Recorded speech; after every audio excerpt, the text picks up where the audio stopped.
Este DVD foi produzido no intuito de trazer o aluno e o profissional da enfermagem o mais próximo da realidade possível. Os procedimentos que você vai assistir foram executados em laboratório, obedecendo todos os padrões de saúde e em acordo com as portarias regulamentadas pela Anvisa. Vale ressaltar que a medicina é uma ciência em permanente evolução, portanto as práticas contidas nessa obra podem ter sofrido alterações. Deve-se sempre levar em consideração a realidade de cada região do país.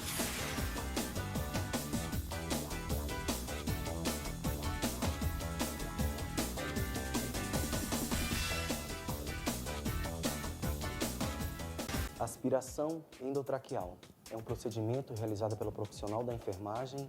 Utilizamos quando o paciente está impossibilitado de eliminar suas secreções pulmonares. Vamos então conhecer todo o material necessário para realizar esse procedimento. Temos aqui então na mesa o coletor de secreções pulmonares. São todas as secreções de vias aéreas superiores. Este é um coletor. Este coletor deve ser estéril, de sistema fechado, para aspirar as secreções nasais e depois ser desprezado. É importante que o profissional da enfermagem use máscara cirúrgica para se prevenir de possíveis infecções. Óculos de proteção ocular, evitar ter contato com gotículas em sua região ocular.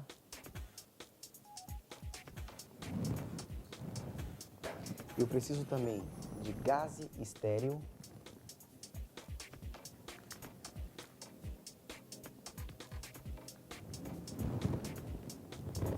Preciso de uma sonda de aspiração estéril.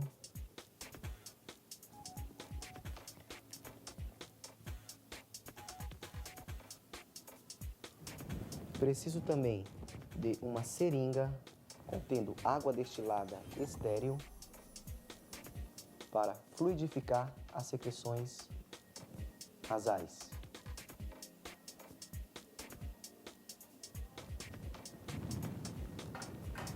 E principalmente uma luva estéril com numeração adequada para a sua mão. Lembrando que esse procedimento é um procedimento estéril, não pode ocorrer nenhuma contaminação. O profissional não pode tocar a sonda na cama do paciente, no paciente e em nenhum tecido que não seja esterilizado. Vamos utilizar também um campo estéril que está aqui dentro desta bandeja que está esterilizada para cobrir o tórax do paciente e assim diminuir o campo de contaminação. Ok? Vamos então dar início ao processo. Para realizar a aspiração endotraqueal, é muito importante que no quarto do paciente tenha a régua de gases. Veja aí no seu vídeo o que é a régua de gases. Esta rede verde seria a rede de oxigênio. A rede amarela seria a rede de ar comprimido. Embaixo dela teria a rede cinza, que é o vacômetro, por onde será necessário realizar a aspiração do paciente. Vamos então realizar o procedimento? Vamos então dar início ao procedimento. Lembrando que na aspiração endotraqueal é fundamental que o profissional da enfermagem esteja usando um avental cirúrgico estéril, ok? Então vamos utilizar um campo estéril. Vamos abrir então a bandeja aqui ao lado do paciente. Lembrando que tudo que está aqui dentro é estéril, não posso ter contato. Só após eu calçar a luvas estéril. Vou explicar o procedimento ao paciente. Após explicar todo o procedimento ao paciente, nós vamos calçar as luvas estéreis e iniciar todo o procedimento. Vamos lá?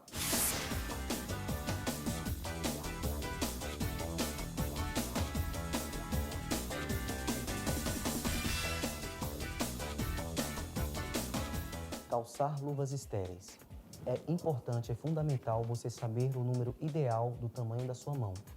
Sabemos que existem várias numerações de luvas estéreis. você deve saber a numeração adequada para o tamanho da sua mão. No meu caso, irei calçar a luva número 8, que corresponde à medida da minha mão, ok? Então vamos lá. Lembrando que esta luva, ela foi esterilizada, está livre de micro-organismos, bactérias e sim, posso ser utilizada em cirurgias e contatos com pacientes sem contaminá-lo. Vamos então abrir o invólucro da luva. Observe que existe duas abas. Vamos então abrir a luva.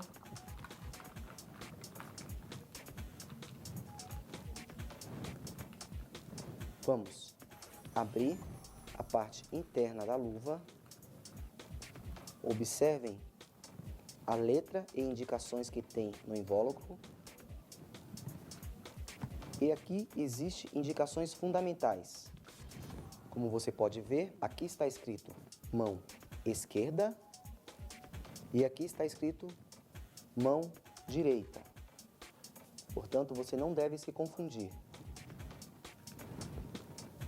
Vamos abrir a aba superior. Lembrando que toda essa parte interna da luva está esterilizada.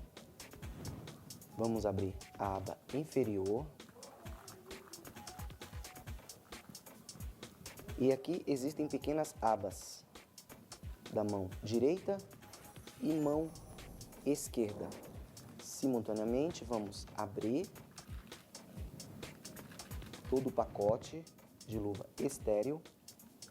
Evitar tossir em cima dessas luvas. Não posso ter nenhum contato com esta parte interna. Vou calçar a minha luva da mão direita. Lembrando que devo iniciar com o polegar.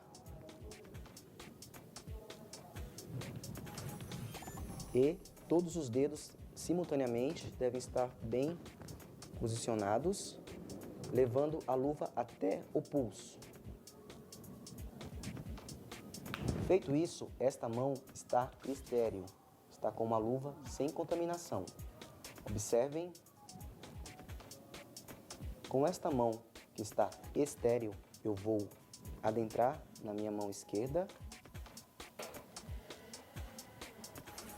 e auxiliar no calçamento da mão esquerda. Vou posicionar o polegar e todos os dedos. Feito isso, já estou devidamente preparado para entrar em um ambiente estéril.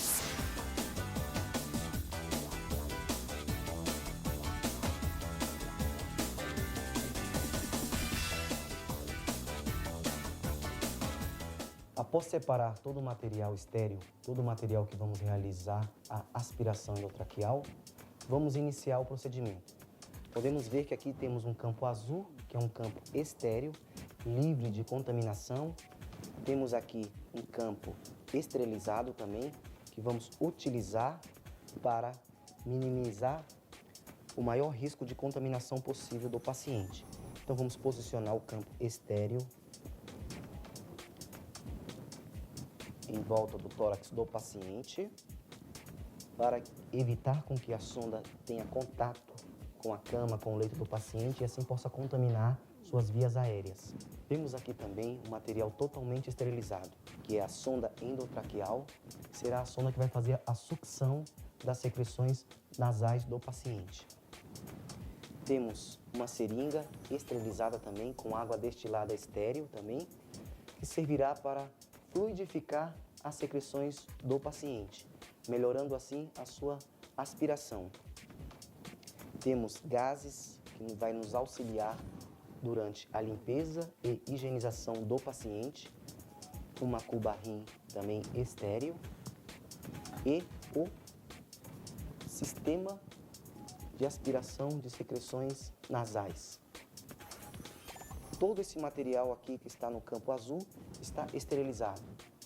Vocês viram também que eu estou usando luvas estéreis, também livre de qualquer contaminação, porque este procedimento é um procedimento invasivo, um procedimento que vai adentrar as vias aéreas do paciente, portanto, todo o material em contato com o paciente deve estar esterilizado. Vamos então iniciar o procedimento. Devidamente paramentado, você irá pegar a sonda de aspiração com a numeração adequada, de acordo com a narina do paciente.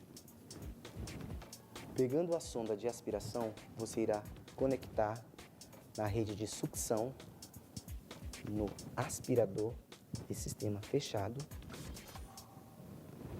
Observe que esta sonda é sonda em Y. Existe uma válvula aqui, que a cada vez que você colocar o dedo, ela irá começar a fazer a sucção. O objetivo dessa válvula é que você controle a sucção de secreções do paciente. Lembrando uma coisa super importante, eu não devo ultrapassar 15 segundos de aspiração do paciente, ou poderei sufocá-lo, deixando sem ar. Com a mão estéril livre de contaminação, eu irei iniciar a aspiração da maneira que eu possa utilizar do mais limpo para o mais sujo. Uma coisa muito importante, por exemplo, o paciente que está com traqueostomia, como é o caso deste paciente, eu devo priorizar a tráqueo do paciente, que é o local mais limpo. Em segundo lugar, o nariz, as narinas e, por último, a boca. Lembrando que o nariz é o local mais limpo do que a boca. O local mais sujo, mais propício à contaminação, eu devo sempre deixar por último. Então vamos iniciar o processo de sucção. Lentamente, eu vou introduzir a sonda de aspiração através da traqueostomia.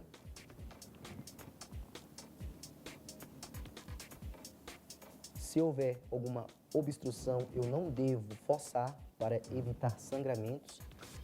E com o meu polegar da mão direita, eu vou fechar a conexão do Y, iniciando assim a sucção. Devo fazer movimentos rotatórios com o meu dedo polegar da mão esquerda e dedo indicador da mão esquerda, fazendo com que a secreção espessa possa ser removida. Faço esses movimentos de vai e vem e vou observando o aspecto da secreção que está sendo retirada. Uma coisa super importante quando você está aspirando a traqueostomia é observar se o cuff da traqueostomia, que é o balonete da traqueostomia, esteja insuflado. Porque quando eu inicio o processo de aspiração, o paciente possui espasmos na musculatura cervical. E se o cuff não está insuflado, esta cânula pode ser lançada longe. Porque é muito desagradável para o paciente esse procedimento de aspiração. Então, você, profissional da enfermagem, tem que saber que este cuff sempre deve estar insuflado. Após verificar que a secreção esteja espessa e difícil de ser retirada, eu vou utilizar água destilada estéril, já na seringa, e vou colocar no meu paciente de 5 a 10 ml. Em seguida, já vou recomeçar a aspiração, que o objetivo da água é fluidificar as secreções para facilitar a retirada das mesmas. Feito isso na traqueostomia e foi observado que as secreções estão limpas, vamos então para as narinas do paciente. Devo então verificar se as narinas estão em perfeito estado, se não existe sinais de necrose ou sangramento, e vou selecionar a melhor narina. Após selecionar a narina do paciente, vou introduzir lentamente a cânula de aspiração e também com movimentos rotatórios do meu polegar esquerdo e dedo indicador esquerdo, com movimentos de vai e vem, vou tentando retirar o máximo de secreção possível. Com movimentos rotatórios e movimentos em vai e vem, vou observando o aspecto da secreção e consistência. Após verificar resistência e aspecto muito espesso, também posso utilizar da água destilada estéril. Posso introduzir na narina do paciente, pouca quantidade para não sufocá-lo, e em seguida já reiniciar a aspiração do paciente. Lembrando que o objetivo da aspiração é dar uma comodidade maior ao paciente, para que ele possa respirar melhor e se sentir melhor. Após terminar a aspiração nasal, eu vou, por último, realizar a aspiração oral do paciente. Com a mesma cânula, eu vou introduzir na cavidade oral do paciente, lembrando que não posso ultrapassar os 15 segundos de aspiração. Com o polegar da mão direita, eu vou fazer os movimentos de sucção. Quando eu fecho meu dedo no Y, eu começo a aspiração. Ao retirar o dedo do Y, eu cesso de aspirar. Então vamos fazendo os movimentos rotatórios e movimentos de vai e vem em toda a expansão oral. Lembrando que eu devo observar o aspecto da face do paciente, se ele está com rubor facial, que é a vermelhidão, se apresenta algum cianose, que é a falta de oxigênio. Se eu percebi que existe cianose na face do paciente, eu devo imediatamente parar o que eu estou fazendo e deixar o paciente se restabelecer.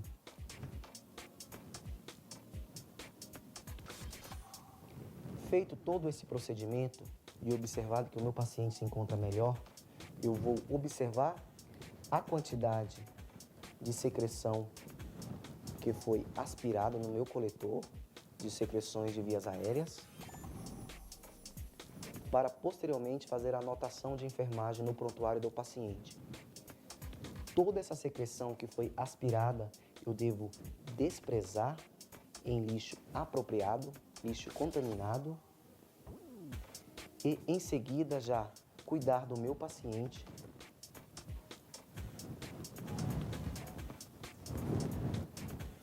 devo utilizar gases para limpar o meu paciente, toda a região nasal, oral e traqueostomia. Feito todo esse procedimento, nós vamos retirar todo o material, desprezar tudo o que foi utilizado e vamos acomodar o nosso paciente da melhor forma possível.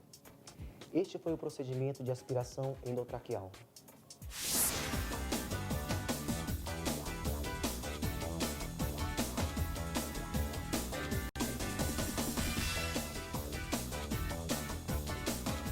Passagem de sonda nasogástrica. Existem duas finalidades da passagem de sonda nasogástrica. Todo profissional da enfermagem deve saber. Primeira finalidade, sonda aberta para drenagem de líquidos abdominais e sonda fechada para infusão de alimentação. Vamos então conhecer os materiais. Os materiais necessários para a passagem da sonda nasogástrica são, primeiramente, material de proteção individual do profissional que irá fazer o procedimento. Ele deve ter um estetoscópio para auscultar o paciente. Segundo material de proteção muito importante, máscara cirúrgica simples para evitar contato com gotículas do paciente. Terceiro item de proteção, óculos para proteger sua região ocular. E vamos então conhecer os materiais da sondagem. Bem, fundamental que seja feita a higienização das mãos. Você vai calçar luvas de procedimentos e principalmente ter essa bandeja de inox. Na bandeja deve conter seringa de 20 ml. Necessitamos também de um micropore, que é uma fita adesiva que vai fixar a sonda nasogástrica. Tesoura para cortar o micropore.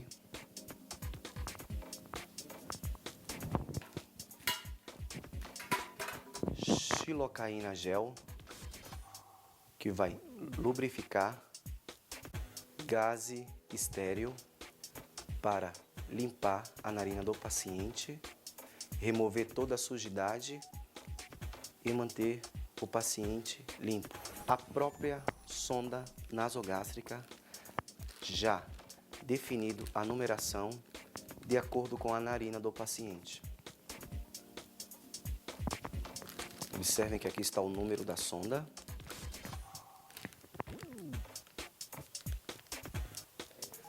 Copo com água para testar o posicionamento da sonda.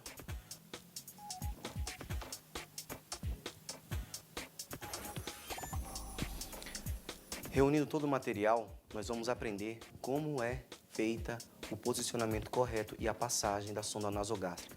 Vamos então utilizar este boneco para fazer um treinamento de passagem de sonda nasogástrica. Vamos lá? Já devidamente paramentado, o profissional da enfermagem se dirige ao paciente para explicar todo o procedimento. Vamos lá?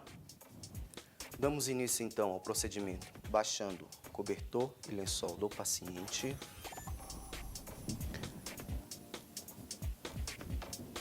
Vamos uma toalha. Vamos então abrir a sonda nasogástrica.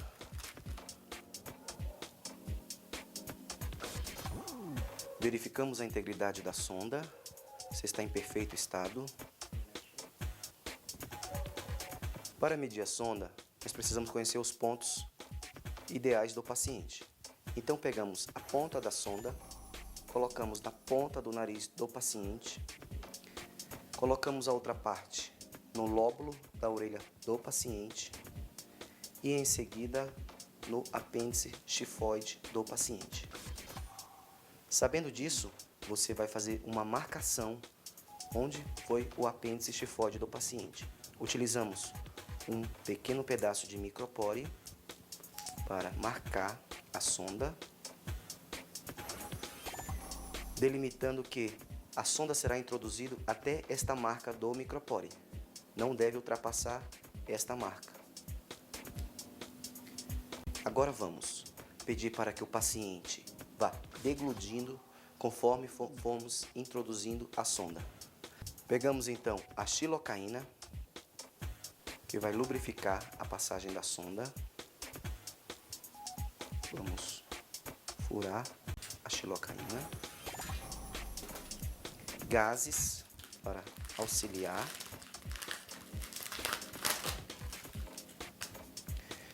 E posicionamos novamente a toalha.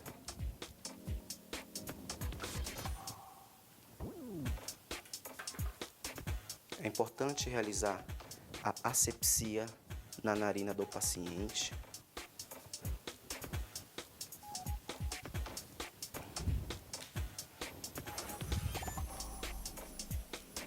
Com a própria mão, com a luva, você vai colocar a xilocaína, lubrificando a ponta da sonda e começamos o processo de introdução da sonda nasogástrica.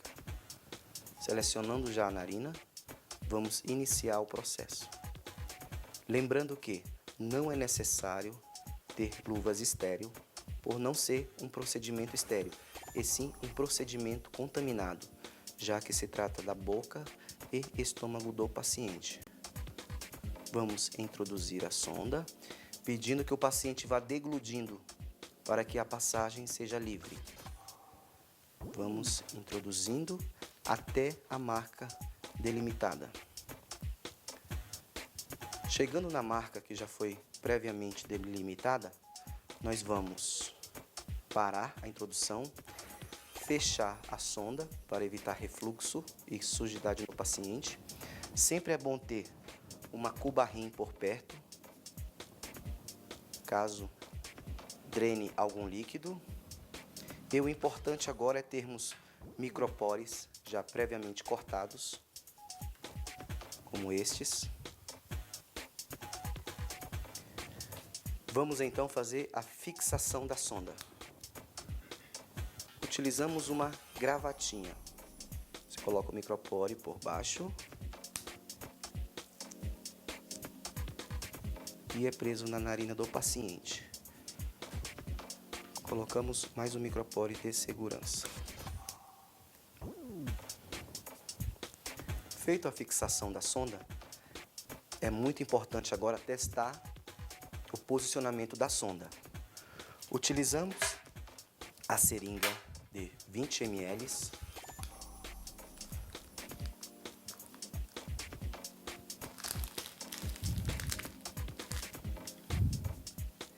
Aspiramos 20 ml de água potável.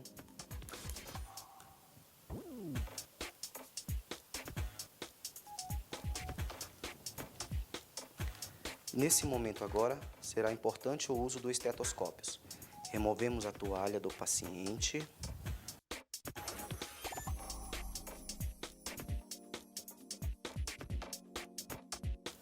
Vamos posicionar a seringa.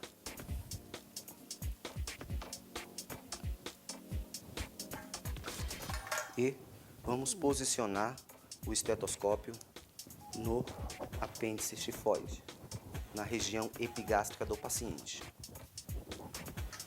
Agora vamos infundir de uma maneira não muito lenta, para que eu possa auscultar o líquido que será infundido no estômago do paciente. Vamos lá? Infundindo o líquido. Ok, já estou auscultando o barulho do líquido no estômago do paciente. Feito isso e confirmando o local, vamos fechar a sonda para evitar refluxo. Posicionando a toalha, sempre preservando a integridade do paciente. E vamos conectar a dieta do paciente. Esta aqui é uma dieta específica para pacientes com sonda nasogástrica, já preparada para ir direto ao estômago do paciente. Outra finalidade da passagem da sonda nasogástrica seria na finalidade de sonda aberta, e nós utilizamos um coletor de sistema aberto, muito utilizado em pronto atendimento quando temos pacientes com intoxicação exógena, que é o maior índice de passagem de sonda em pacientes que estão querendo se suicidar, geralmente por ingestão de chumbinho, que é o veneno de rato. Então nós temos que passar uma sonda nasogástrica como essa, porém de grosso calibre. Vamos utilizar este sistema aqui, que é um coletor de sistema aberto, para drenar todo o líquido que está na cavidade abdominal do paciente. O objetivo é tirar o máximo de veneno e resíduos tóxicos possíveis para diminuir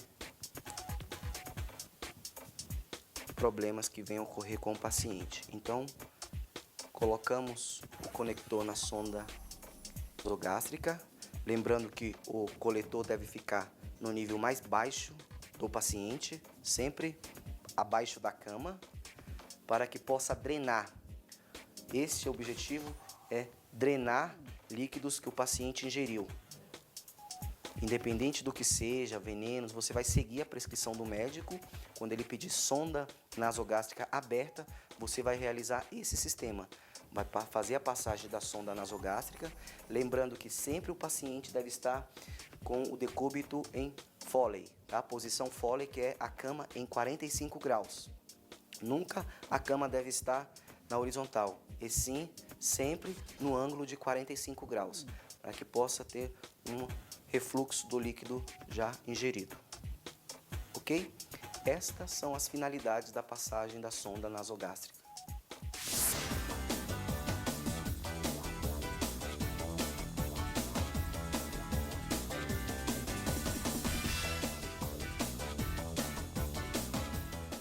Cateterismo vesical. Objetivo: preparar pacientes para centro cirúrgico.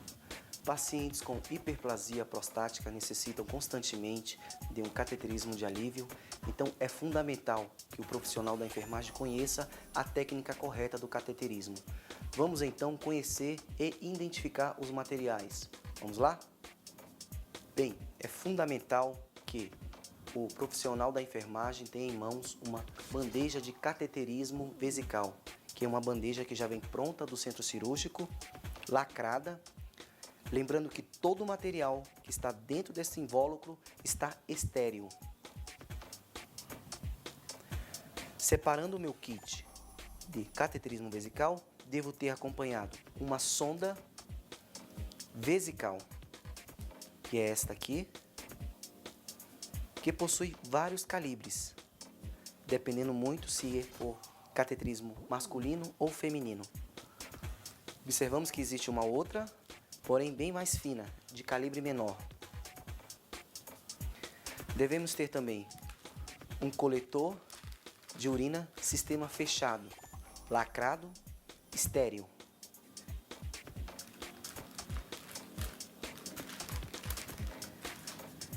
Muito importante ter o PVPI, que é o povidine tópico. É um antisséptico para fazer a antisepsia do local. Gases, fundamental na higienização do paciente. Seringa de 20 ml para fazer a fixação da sonda. Luva estéril com a numeração adequada à sua mão. Outro material importante na passagem de sonda seria a xilocaína gel, que é um lubrificante que irá auxiliar durante a introdução da sonda, assim como água destilada estéril, que serve para fixar a sonda na uretra do paciente. Para proteção do profissional que irá fazer o procedimento, máscara cirúrgica,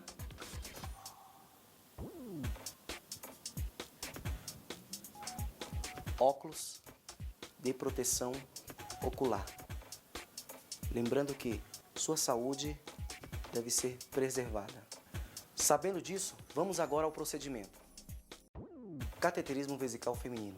Vamos então explicar ao paciente todo o procedimento que será feito, preservando a sua privacidade o máximo possível. Vamos lá? Após explicar ao paciente, vamos então descobrir o paciente e com os biombos vamos preservar a sua privacidade. Vamos então retirar o lençol das pernas da paciente, cobrindo seu tórax. E eu vou abrindo o invólucro estéril sem contaminá-lo.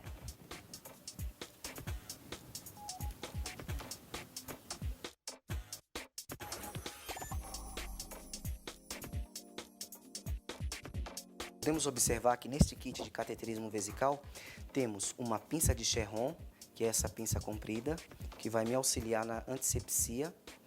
Temos um campo fenestrado, estéril, e uma cúpula onde irei utilizar o PVPI, que é o antisséptico tópico. Vamos então abrir todo o material necessário.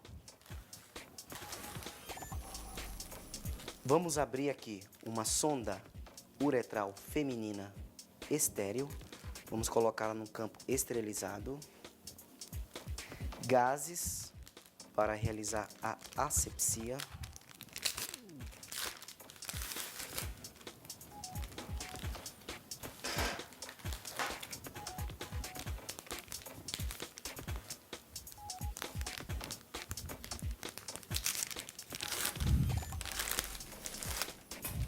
Vamos então colocar uma seringa de 20 ml no campo estéril. Mais uma seringa que será para água destilada.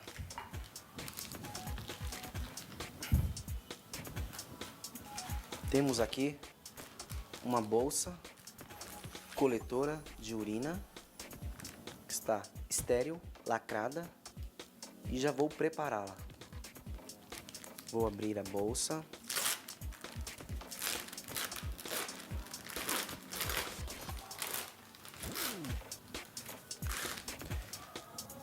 Uma coisa muito importante é fechar a válvula de drenagem Após fechar a válvula de drenagem da urina, vou colocar a conexão do dreno próximo ao paciente e posicionar a bolsa coletora. Vou colocar o PVPI tópico, que é o antisséptico, na cúpula. Este líquido servirá para fazer a antisepsia do meato urinário. Sabendo que todo o material está preparado para fazer o procedimento, vou então calçar as luvas estéreis. Após calçar as luvas estéreis, eu vou dar início ao procedimento de sondagem vesical feminina. Vou utilizar o meu campo fenestrado. Campo fenestrado é um campo estéreo que tem um orifício no meio. Para que todos possam entender, este orifício é um campo fenestrado. Vou cobrir o meu paciente, limitando a área que eu irei trabalhar. Uma coisa muito importante agora é testar a sonda se realmente ela está em perfeito funcionamento.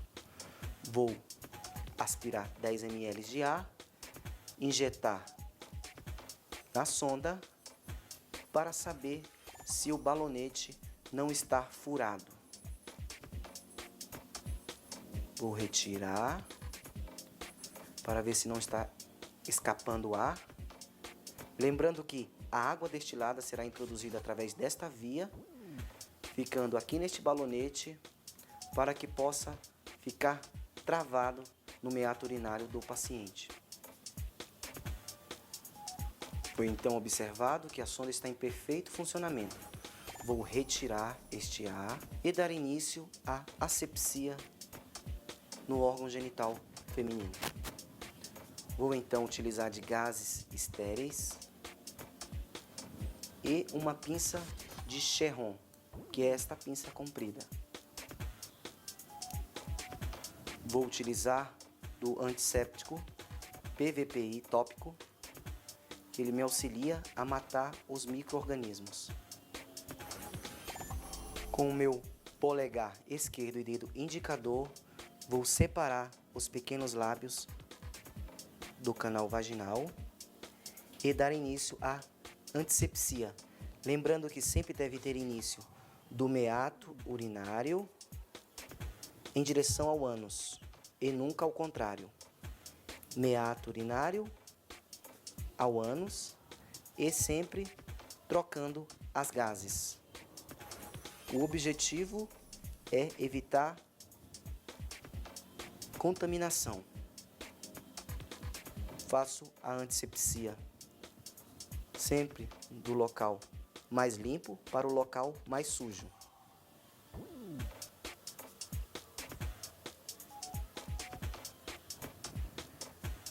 Feito a higienização do local, vou pegar minha sonda e agora vou utilizar a xilocaína.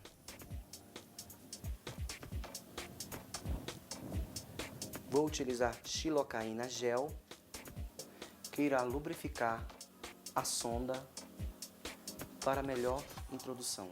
Vou então lubrificar a sonda com a xilocaína. Vou introduzir lentamente no meato urinário.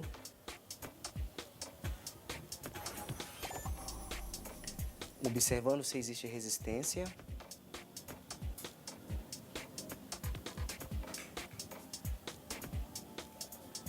Lembrando que o meato urinário feminino é mais curto e eu devo introduzir de 5 a 7 centímetros.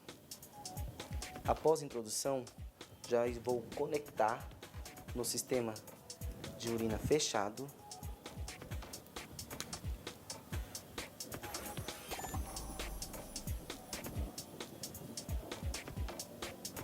E fixar a minha sonda.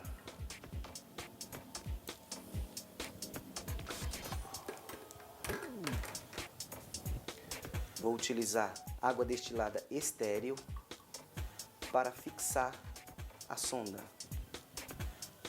Então, vamos introduzir nesta via e injetar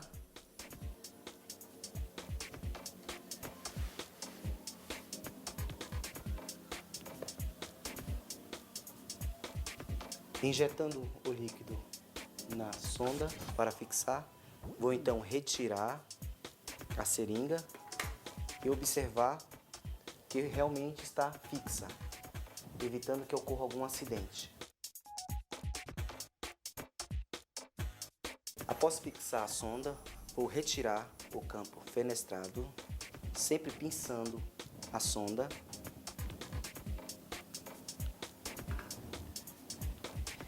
E conectar novamente no sistema de coletor fechado.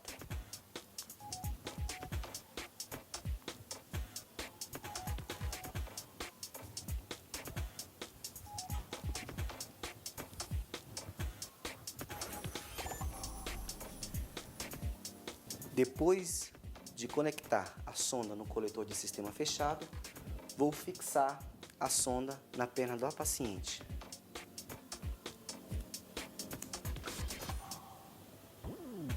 Utilizamos então o micropore para realizar a fixação.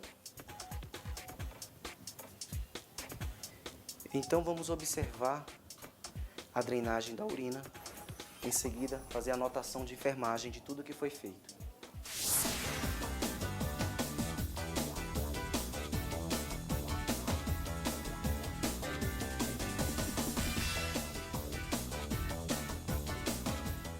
Iniciamos então a antisepsia da glande à base do pênis.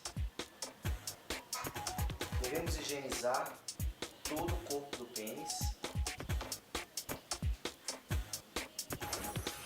Após realizar a antisepsia de todo o corpo do pênis, vamos então colocar a xilocaína gel. Vamos introduzir na uretra do paciente. Seguramos a glande do paciente e introduzimos lentamente. A xilocaína irá ajudar na lubrificação do canal da uretra e também diminuir o desconforto da passagem da sonda. Vamos então lentamente introduzir a sonda vesical,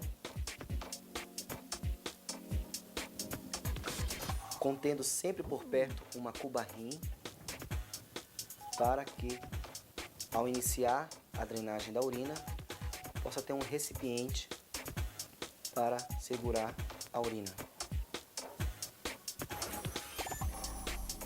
Já alocada no local, vamos então fixar a sonda vesical de demora. Utilizamos água destilada estéril. Lembrando que uma via irá drenar a urina, a outra via é uma via de fixação da sonda. Vamos conectar a seringa e injetar o líquido.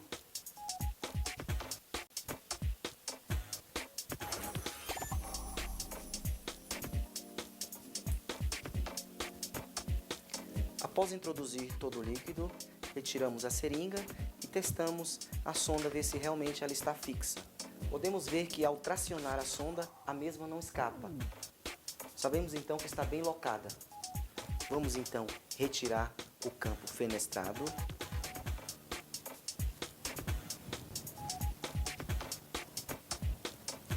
Fixar a sonda no coletor de urina de sistema fechado.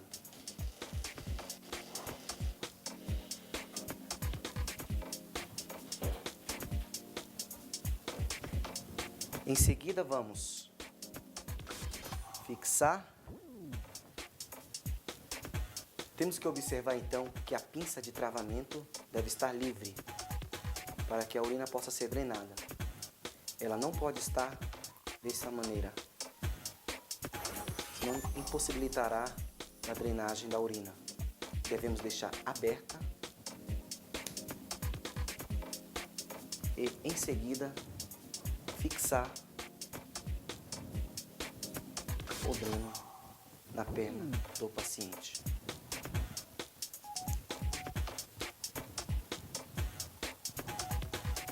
Feito isso, está terminado o cateterismo vesical masculino.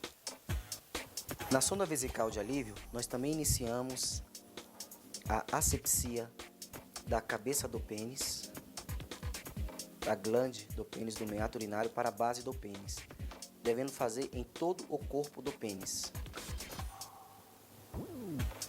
Após a antisepsia, vamos utilizar esta sonda uretral de alívio, passar xilocaína gel, lubrificar bem a sonda, manter a conexão fechada e introduzir lentamente, segurando a glande do pênis. Vai introduzindo lentamente, observando se existe resistência.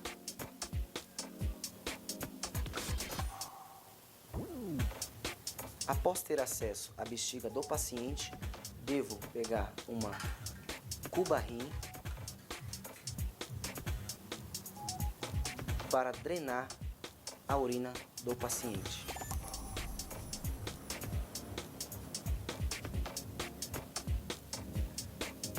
Feito todo o procedimento, vamos observar aspecto da urina, presença de grumos, sangue e tudo o que foi feito deve ser anotado no prontuário do paciente. Após o término da drenagem da urina, vamos sacar lentamente a sonda, higienizar o local com gás estéril, retirar todo o material, campo fenestrado e vestir o paciente. Este foi o processo de sondagem vesical de alívio.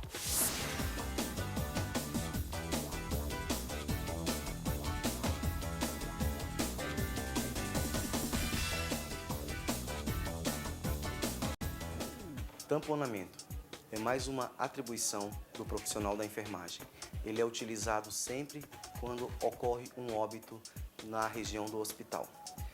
Nós utilizamos alguns materiais específicos para realizar o tamponamento e é muito importante você conhecê-los. Vamos lá então? Bem, para fazer o tamponamento é muito simples. Basta você ter uma pinça de Cherron, que é uma pinça comprida.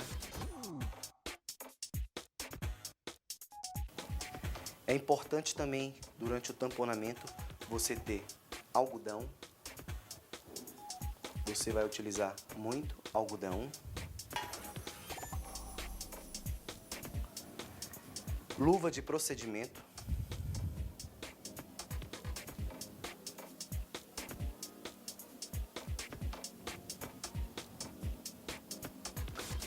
Fita crepe ou esparadrapo, ou até mesmo faixas crepe.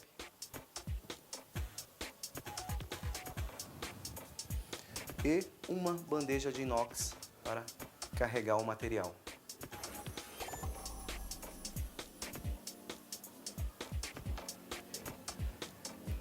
Existem algumas coisas que você tem que levar em consideração durante o óbito. Primeiro item, ter muito respeito com a pessoa que está ali, com o óbito, com o corpo. Segundo item, ter integridade pela pele do paciente, preservando suas articulações, os movimentos que você irá fazer, pois esse corpo será velado por seus familiares. Terceiro item, preparar o corpo da melhor forma possível para evitar odores desagradáveis e mantê-lo sempre em bom alinhamento na maca. Quarto item, mantê-lo limpo e livre de qualquer sujidade. Vamos então saber como é feito o tamponamento. Temos aqui um corpo, um óbito, e nós vamos descobri-lo.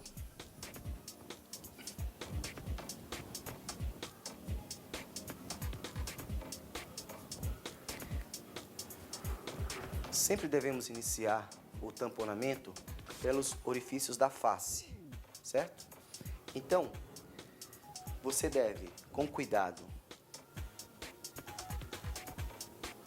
observar as narinas do paciente, a boca do paciente, e você vai ocluir com algodão, com o auxílio de uma pinça.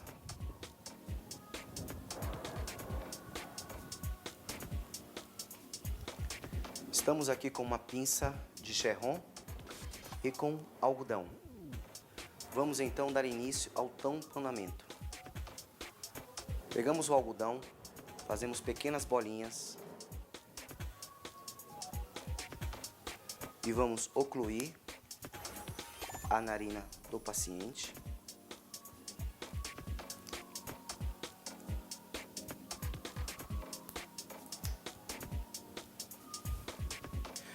Com o auxílio da pinça, você vai introduzir o algodão profundamente para que o orifício seja bem vedado. Você deve utilizar mais algodão.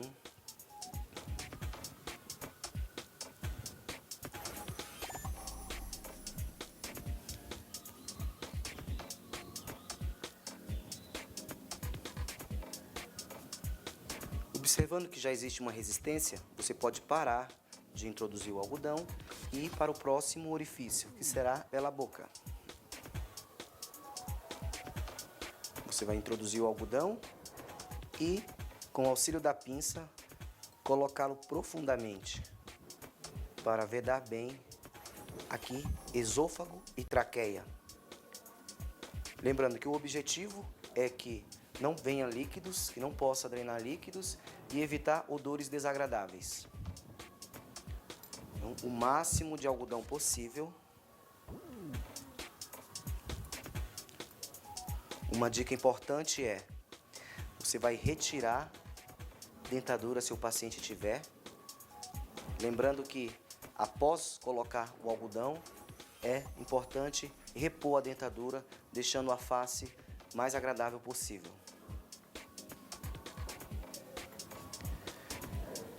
Se o paciente tiver uma traqueostomia, como é o caso desse, também você vai ocluir a traqueostomia.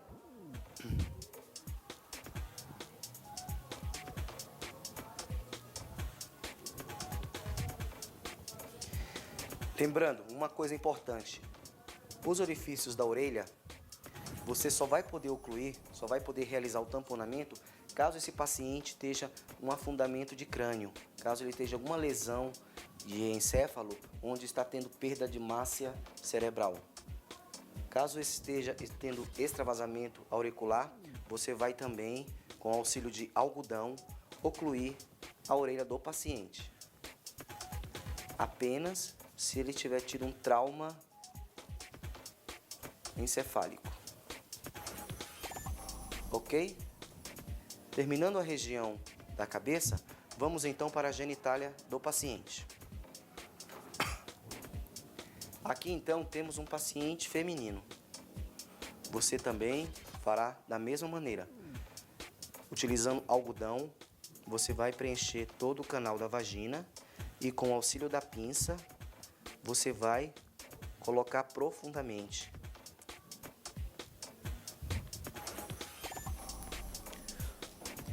O meato urinário também, se possível, você deve ocluir.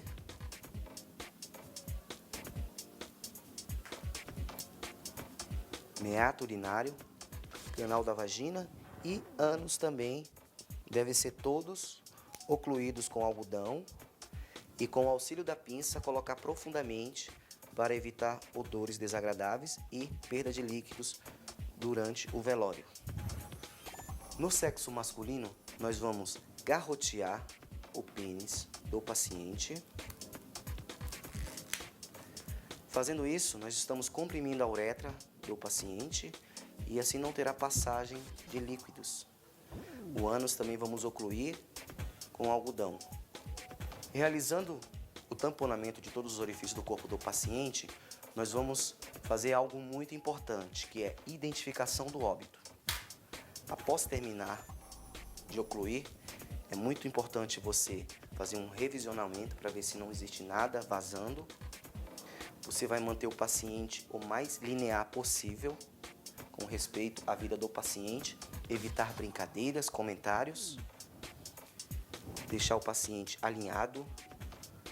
Muitos familiares pedem para você fazer uma maquiagem para você pentear o cabelo do paciente, você deve ter respeito e atender os pedidos dos familiares. Vamos então colocar uma etiqueta com o nome do paciente nesta região, do corpo do paciente.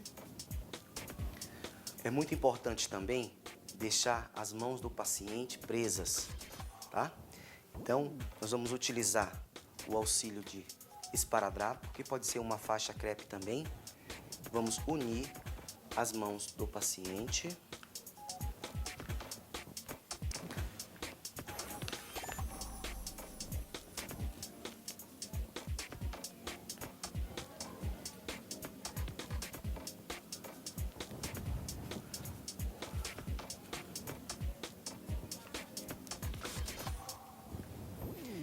Vamos também fixar os membros inferiores do paciente.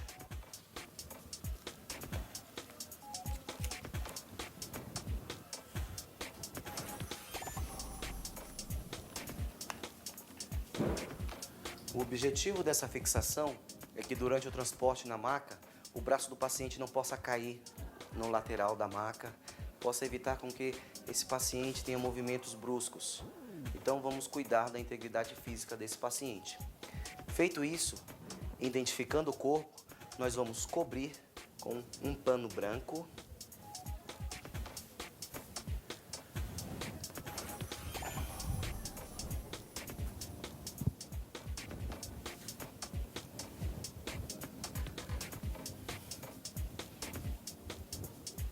Colocar uma etiqueta de identificação com o nome do paciente, data do óbito.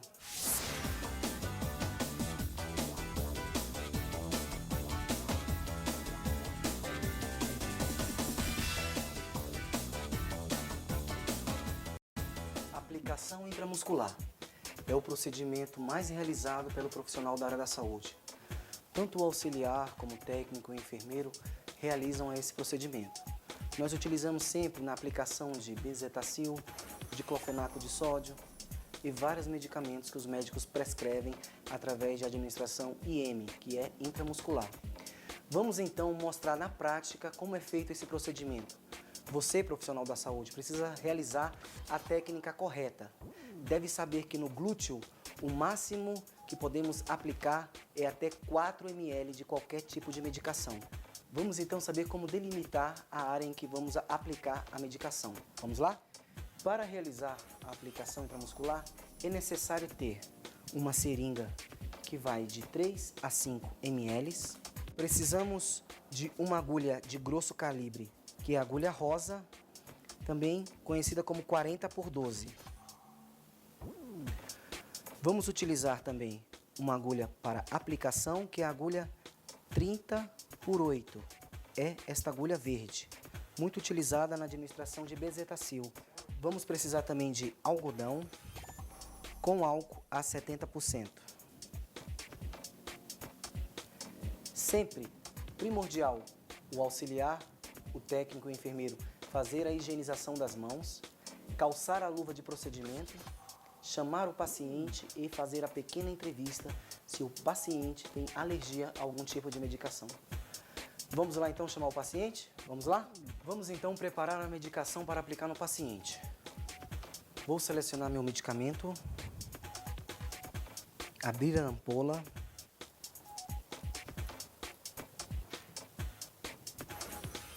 abrir a seringa, vou aspirar com a agulha 40 por 12.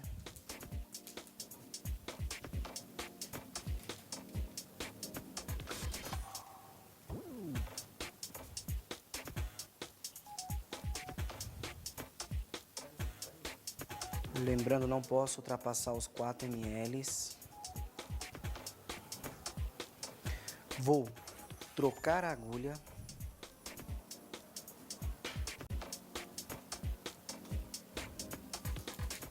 Encaixo a agulha 30 por 8. Faço a proteção do êmbolo com o invólucro da seringa. Vou utilizar algodão a álcool embebido a 70%.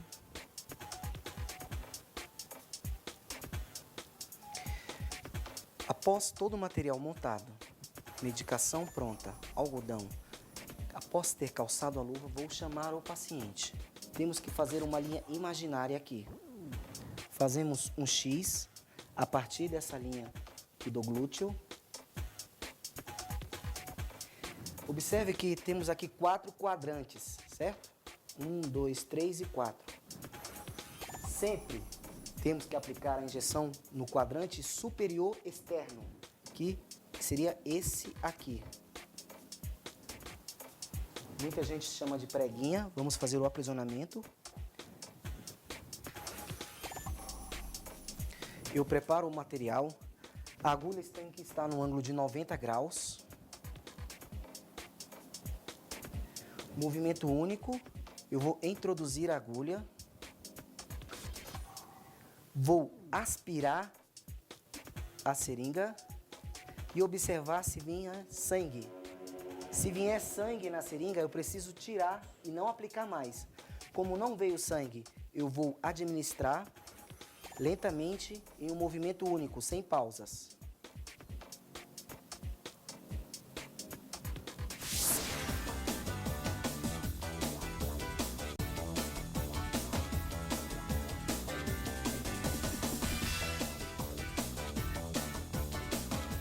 Aplicação subcutânea, um dos procedimentos mais utilizados pelos profissionais da área da saúde.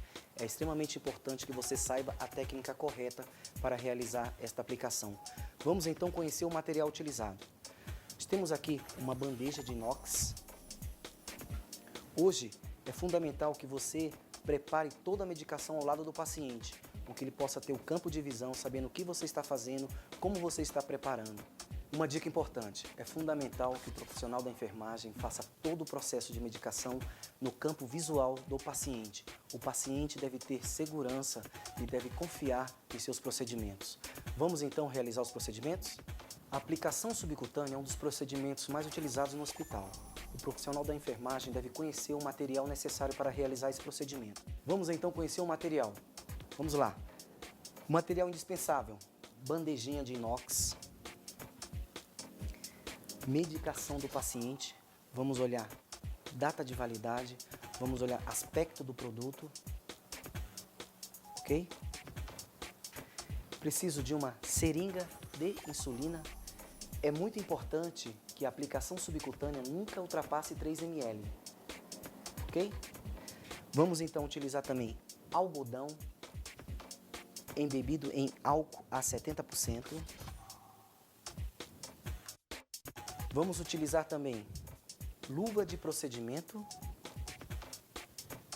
e o fundamental, antes de fazer qualquer procedimento com o paciente, vamos realizar a higienização das mãos. Ok? Vamos lá? Após a higienização das mãos, já com luvas de procedimento em mãos, nós vamos nos dirigir até o paciente explicando todo o procedimento que será feito. Ok? Vamos lá então. Tudo bom, senhor Rodrigo? Nós vamos realizar uma aplicação subcutânea no senhor, tá? Em uma administração de insulina na região do seu umbigo, tudo bem? Explicando o procedimento para o paciente, você vai pedir licença e vai se dirigir ao local de aplicação. Com licença aqui, seu Rodrigo. Vamos então aqui delimitar a área de aplicação. Lembrando que a aplicação de insulina é feita a 4 centímetros ao redor do umbigo. Também pode ser feita na região do tríceps, certo? Porém, a região mais utilizada nos hospitais é a região umbilical. Então vamos utilizar algodão para fazer a asepsia do local, sempre com álcool embebido a 70%.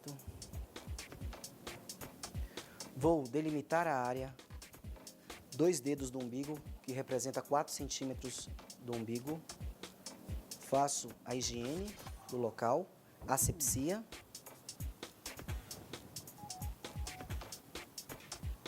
Com o medicamento em mãos, vamos fazer a asepsia também do frasco. Vemos então que esse aqui é um frasco ampola, ele está lacrado. Vamos abrir o frasco. Após aberto o frasco, nós vamos fazer a higienização do mesmo.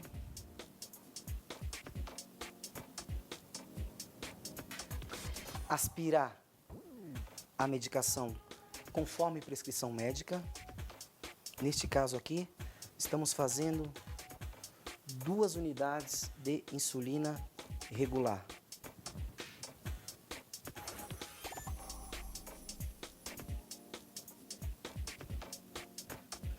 Vou realizar uma preguinha, que é o aprisionamento do músculo, introduzir a seringa no ângulo de 90 graus, com firmeza e continuidade. Vou aspirar a seringa para ver se está retornando sangue. Lembrando, se retornar sangue, eu devo tirar e não administrar a medicação. Como não retornou sangue, eu dou continuidade na aplicação. Aplico a medicação lentamente e em seguida vou ocluir com algodão, massageando suavemente o local.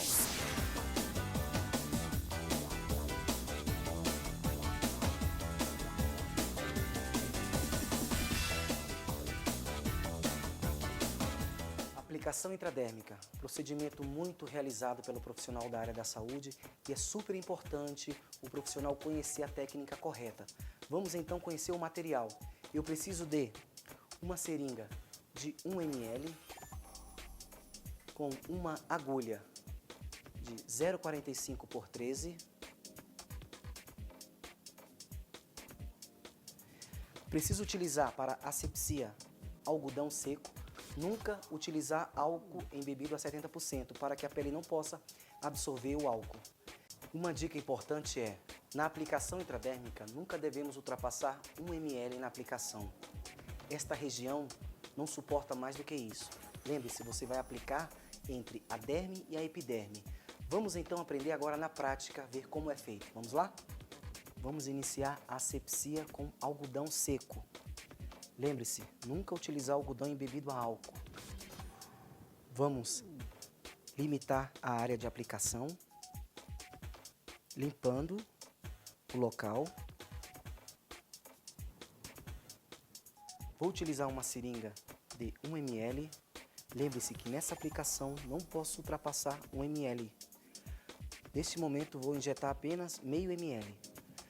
Vou esticar a pele do paciente com meu dedo indicador e polegar, com a agulha bisel voltado para cima, no ângulo de 15 graus, eu vou aplicar entre a derme e epiderme do paciente.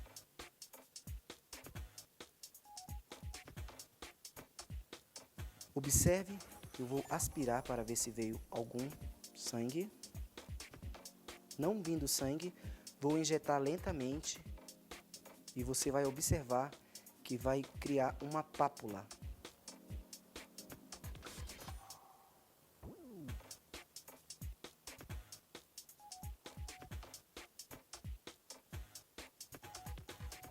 Vou tirar lentamente.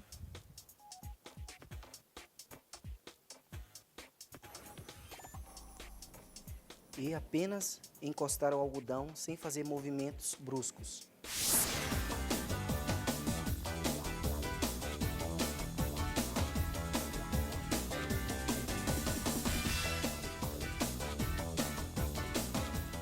Mudança de decúbito, um procedimento muito realizado pela enfermagem e é responsabilidade do enfermeiro, do profissional de plantão, pela integridade da pele do paciente.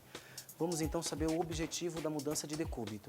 Bem, a mudança de decúbito é fundamental para que o paciente possa se sentir bem no hospital, para melhorar a acomodação do paciente. Muitos pacientes estão impedidos por alguma patologia de se movimentar na cama. Então, eles estão propícios a desenvolver feridas nas suas regiões que são submetidas a uma maior pressão pela cama. Ok? Vamos entender então, na prática, onde são localizadas essas regiões. Vamos lá? Vamos então realizar a mudança de decúbito neste paciente. Vamos tirar o lençol.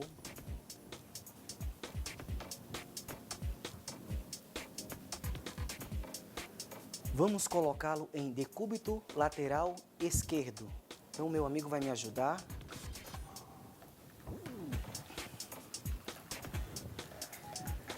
Fazendo isso, eu vou aliviar a pressão dorsoglútea que esse paciente estava sentindo nessa região e assim vou causar um bem-estar para o paciente. Como posso deixar esse paciente nessa posição, já que ele é um paciente que não consegue se mover? Vamos utilizar colchins, que são instrumentos desenvolvidos pela própria enfermagem, que vai apoiar este paciente. Aqui, Rodrigo, coloca entre a articulação do joelho e esse no calcanhar. Isso. Essa técnica é fundamental para que o paciente possa se sentir bem. Esse procedimento é feito a cada 2 horas. Sempre a prescrição médica é feita mudança de decúbito de 2 em 2 horas. Então, após 2 horas, esse paciente deve ser movimentado para o decúbito lateral direito e assim sucessivamente durante o período de 24 horas, porque o objetivo é evitar úlceras por pressão. Bem, as regiões que mais acontecem as úlceras de pressão são as regiões que o paciente tem mais contato com a cama. Começando aqui pela cabeça do paciente, esta região, a região da nuca do paciente, é a região também que é acometida por muitas úlceras de pressão. A região dorsal do paciente, por ele ficar muito tempo com esta região em contato com a cama, também é uma região propícia a desenvolver úlcera por pressão. Porém, a região que mais acomete a úlcera de pressão é a região do osso sacro, conhecida como região sacral. Esta região é a região número 1 em números de úlcera por pressão. Outra região também acometida por muitas úlceras de pressão é a região trocânter, que é aqui a cabeça do fêmur. Esta região também, por ficar muito tempo em contato com o leito, é uma região que facilmente aparece feridas e não tratadas se tornarão úlceras. Outra região é a região da articulação do joelho. Essa região também acontece muitas úlceras por pressão, devido a que tem uma camada superficial de pele e a proeminência óssea ter contato muito grande com a cama. Outra região também é a região calcânea, ou o calcanhar do paciente. Devido também a essa proeminência óssea aqui, o paciente que está acamado por muitos dias começa a aparecer feridas que se tornarão úlceras por pressão também. A mudança de decúbito é uma responsabilidade do profissional da enfermagem, tendo ele a incumbência de cuidar e zelar pelo paciente.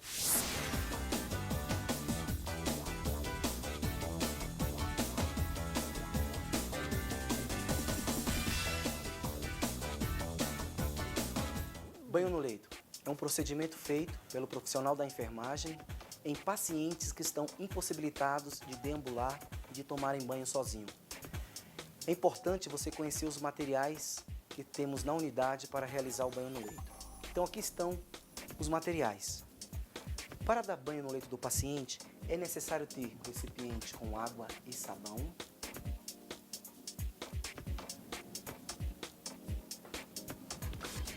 um recipiente com água e outro recipiente que vai auxiliar no enxágue do paciente.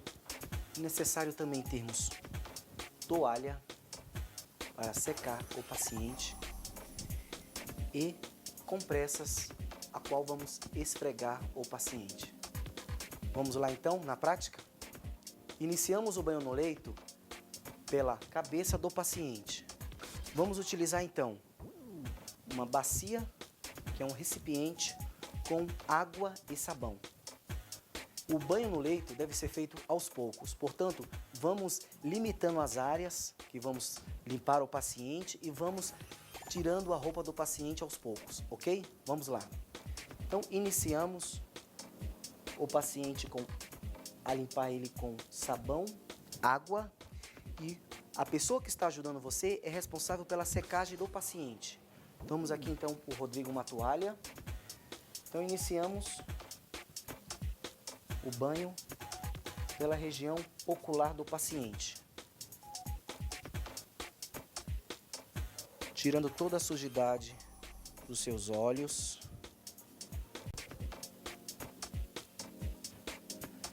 limpando a face do paciente, pescoço, toda a região que existe articulação, E a pessoa que está me auxiliando já vai secando para que o paciente não possa ter uma hipotermia.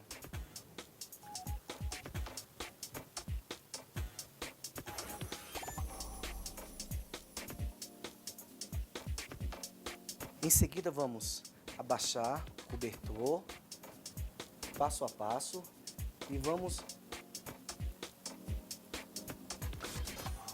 lavar o tórax desse paciente. Lavando o paciente. Isso, Rodrigo. Pode ir limpando, pode ir secando. Região da axila.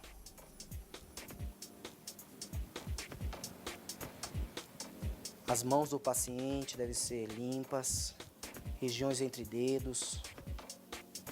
Axila do paciente.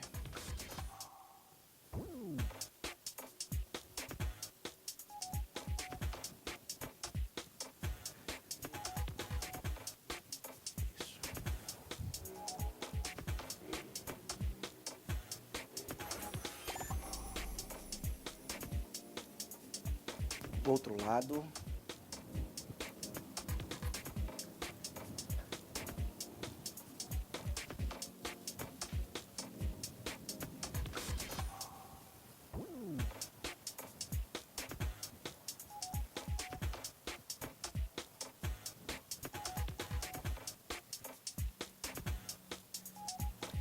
É importante saber que o local que já foi higienizado não deve ficar exposto. Portanto, sempre é bom termos uma toalha a mais para cobrir essa parte que já está limpa.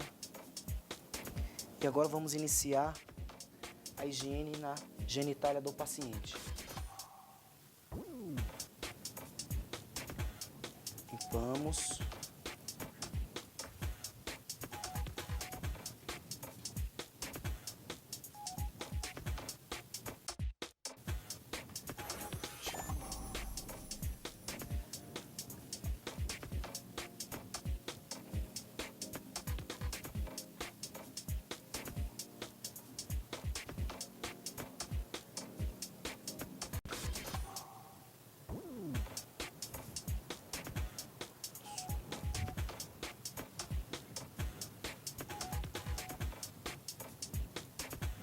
Continuamos a higiene nas pernas do paciente.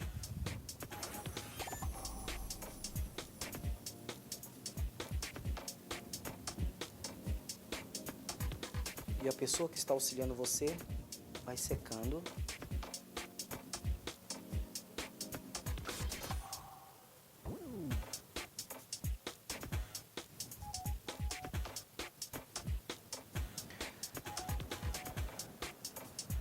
Agora vamos lateralizar o paciente para que possa fazer a higiene no dorso do paciente. Então vamos aqui. O meu colega vai segurar em decúbito lateral direito.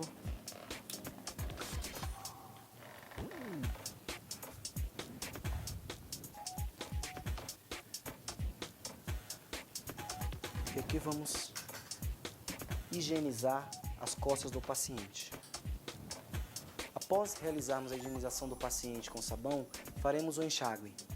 Para enxaguar o paciente é necessário ter uma compressa, água limpa.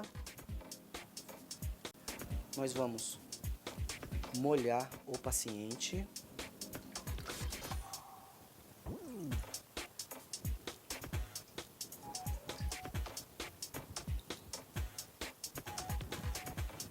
E já vamos secando, evitando que o mesmo tenha hipotermia. Devemos remover todo o sabão que está no paciente.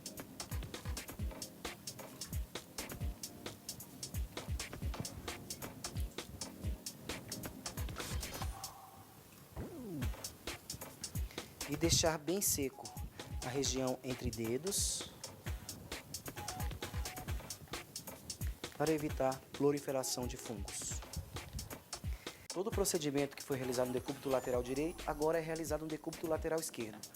A higienização dorsal, dorsoglútea, região das pernas, e em seguida vamos secar o paciente, cobri-lo e assim é terminado o banho no leito, ok?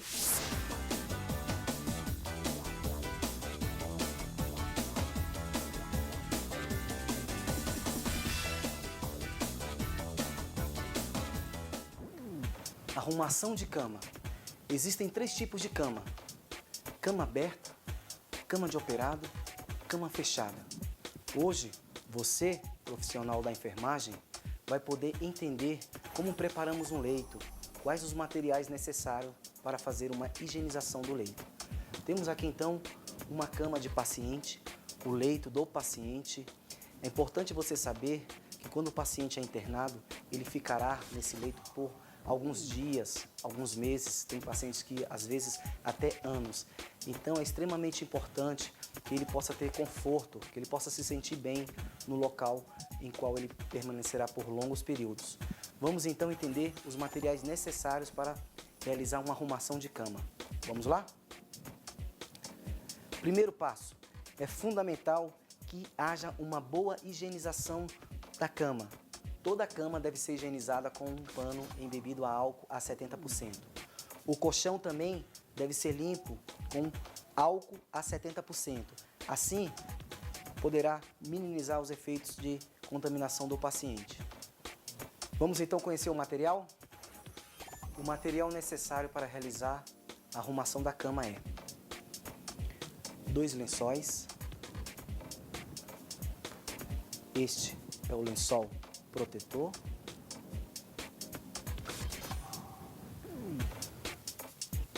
Lençol para cobrir o paciente.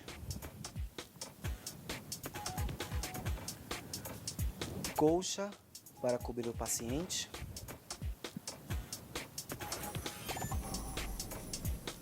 E cobertor, se necessário. Precisamos ter uma fronha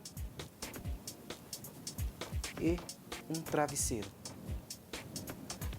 Tendo esse material, vamos então montar a cama, ok?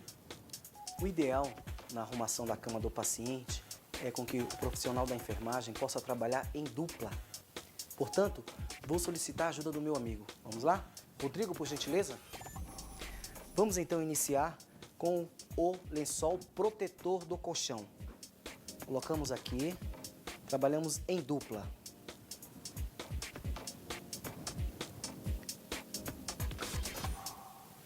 Vocês observem que o lençol já vem com facilidade para podermos cobrir o colchão do paciente.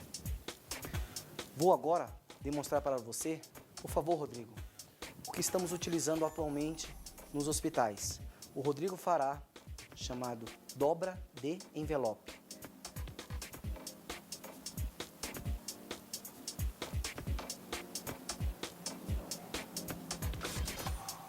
Muito bem. Lembrando que algumas instituições usam técnicas diferentes. Nós estamos utilizando a técnica mais utilizada nos hospitais. Segundo lençol que irá proteger o paciente.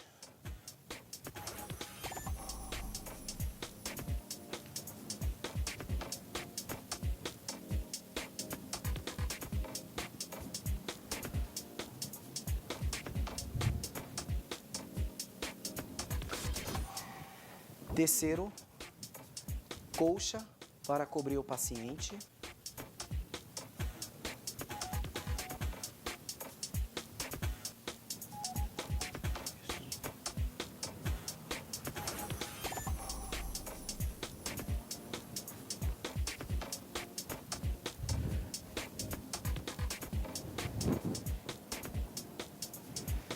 E por último, o cobertor, dependendo da região que o paciente esteja.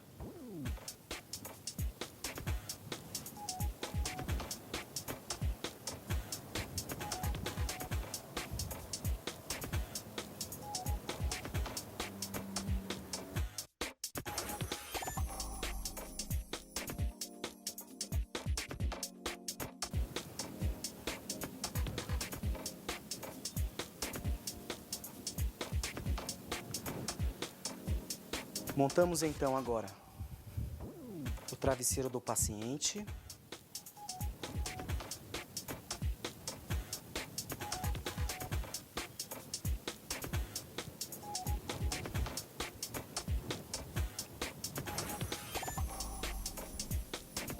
Está pronta então a cama aberta do paciente. Esta cama é considerada para o paciente que pode se locomover e para o paciente que tem possibilidade de deambular no seu leito. Podemos ver a facilidade que existe para que ele possa deitar no seu leito.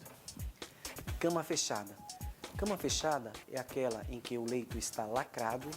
Estamos aguardando o paciente vindo de pronto-socorro ou até mesmo de centro cirúrgico.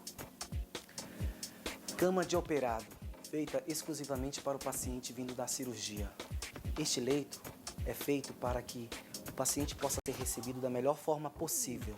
Portanto, tudo o que foi feito nesta cama aqui é para a comodidade do paciente. Na cama de operado temos um diferencial, que é este forro de locomoção do paciente.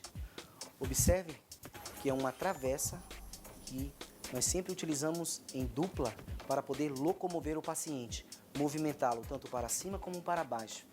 Porque este paciente que chega do centro cirúrgico é um paciente muito debilitado. Ele está muitas vezes em coma, está anestesiado e precisa sempre de auxílio na hora de suas mudanças. Vimos aqui então que os forros foram colocados de uma maneira fácil de cobrir o paciente para evitar uma hipotermia.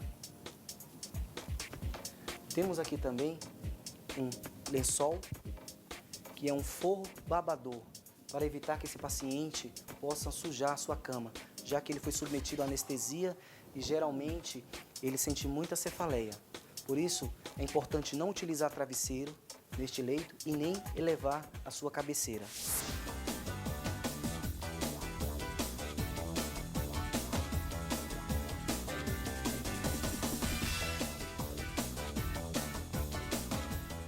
Calçar luvas estéreis. É importante, é fundamental você saber o número ideal do tamanho da sua mão. Sabemos que existem várias numerações de luvas estéreis. Você deve saber a numeração adequada para o tamanho da sua mão. No meu caso, irei calçar a luva número 8, que corresponde à medida da minha mão. Ok? Então vamos lá.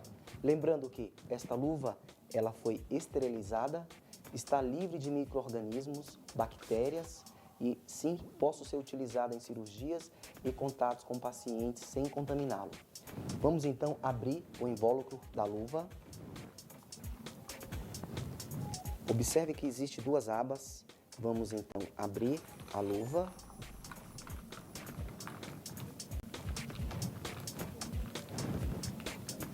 Vamos abrir a parte interna da luva.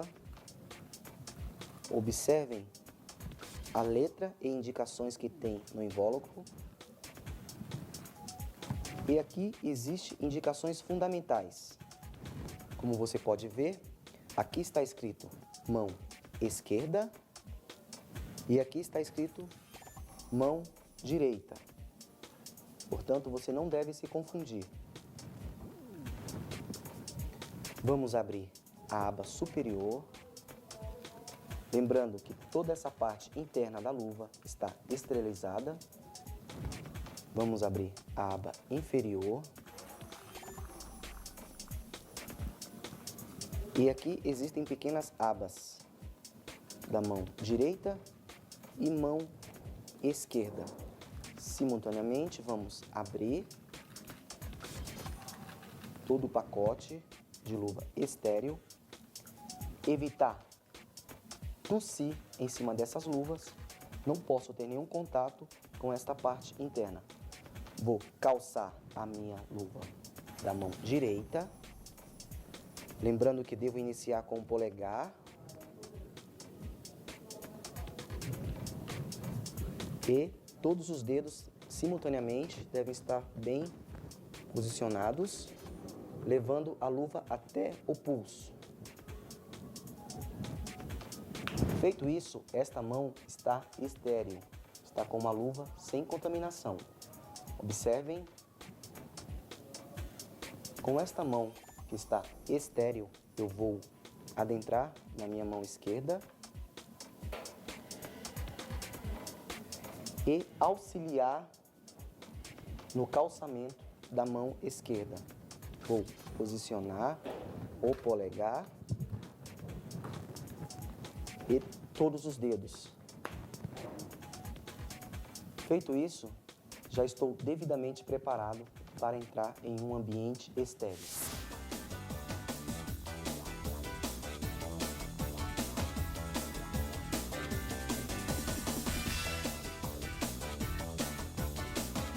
Após realizar o meu procedimento estéril, vou sacar as luvas, retirando da melhor forma possível para não haver contaminação. Lembrando, devo pegar na parte interna da luva, puxá-la sem com que haja algum contato com a minha pele. Pela parte interna da outra luva, vou puxá-la e assim eu posso desprezá-la sem contaminação.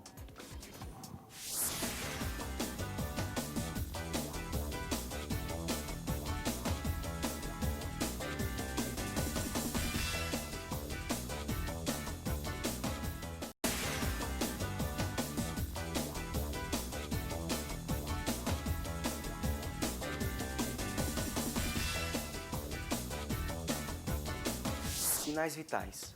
É fundamental para que o médico feche o diagnóstico do paciente.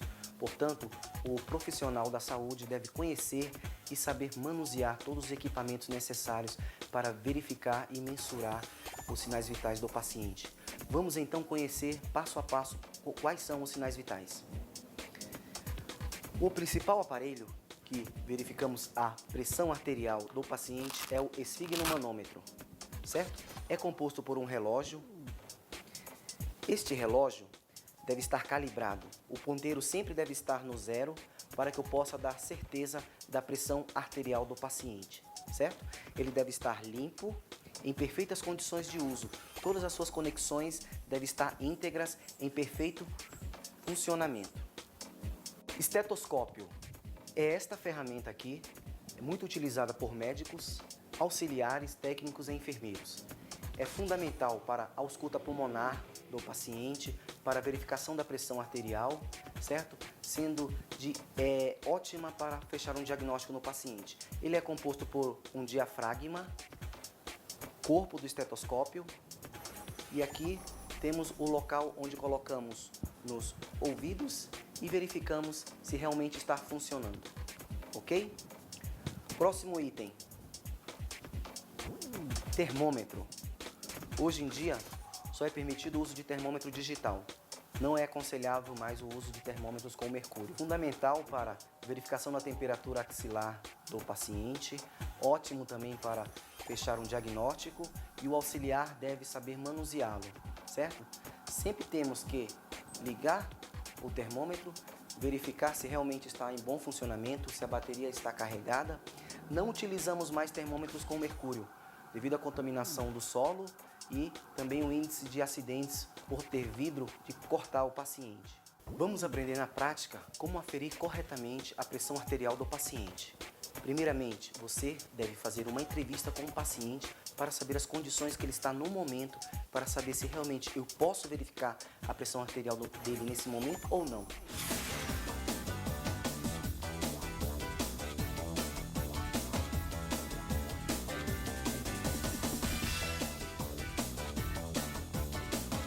Verificando a temperatura do paciente. Então, o que precisamos para verificar a temperatura? Uma cuba rim, inox, limpa, higienizada, um termômetro digital, em bom funcionamento, com pilha, algodão para limpar o termômetro, sempre com álcool a 70%. Pegamos o algodão embebido no álcool, fazemos a asepsia do termômetro, limpando toda a extensão do termômetro, porque este termômetro ficará na axila do paciente. Vamos então verificar a temperatura do paciente. Vamos ligar o termômetro, observar se ele vai estar zerado, ok. Vamos posicionar na axila do paciente e aguardar que o próprio aparelho apite, dando a sinalização que já está aferida a temperatura do paciente. Lembrando que esse termômetro sempre dá uma aferição de 3 a 4 minutos. Ele já vai informar a temperatura correta do paciente.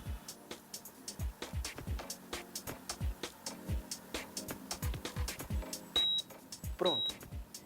Ao perceber esse barulho, você vai sacar o aparelho do paciente e verificar a temperatura que está no momento. Bem, esta paciente está com 35,9 graus de temperatura.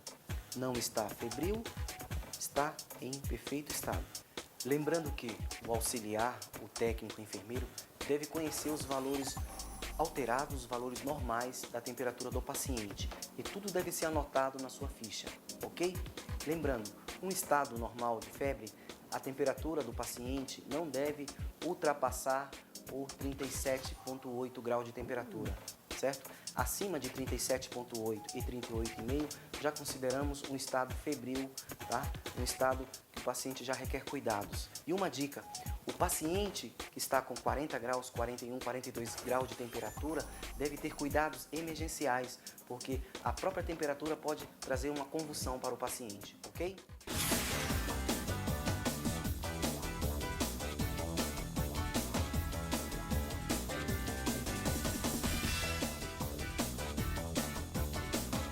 Próximo sinal vital, frequência cardíaca, que são os batimentos cardíacos. É fundamental que o auxiliar, o enfermeiro, o técnico de enfermagem tenha sempre no seu pulso um relógio com ponteiro para verificar a frequência cardíaca do paciente, certo? Temos também novos aparelhos, como o oxímetro de pulso, que verifica a frequência cardíaca também, e também a saturação de oxigênio do paciente, mas o mais utilizado nos hospitais é o relógio de pulso. O próximo sinal vital seria a frequência respiratória, que são os movimentos respiratórios que o paciente tem durante 1 minuto. Então é muito importante que o auxiliar, o técnico, o enfermeiro verifique a frequência respiratória do paciente sem que o paciente saiba que ele está verificando, para que ele não possa alterar a sua frequência respiratória. Então, uma dica que damos é, durante a aferição da frequência cardíaca, você olhe suavemente no tórax do paciente e vá contando durante 1 minuto quantos movimentos respiratórios ele vai ter. A expansão torácica dele durante 1 minuto. Geralmente, em mulheres, está de 14 a 18 movimentos respiratórios por minuto. O homem é de 18 a 20 movimentos respiratórios por minuto. Esse é um padrão normal de pacientes em bom estado físico.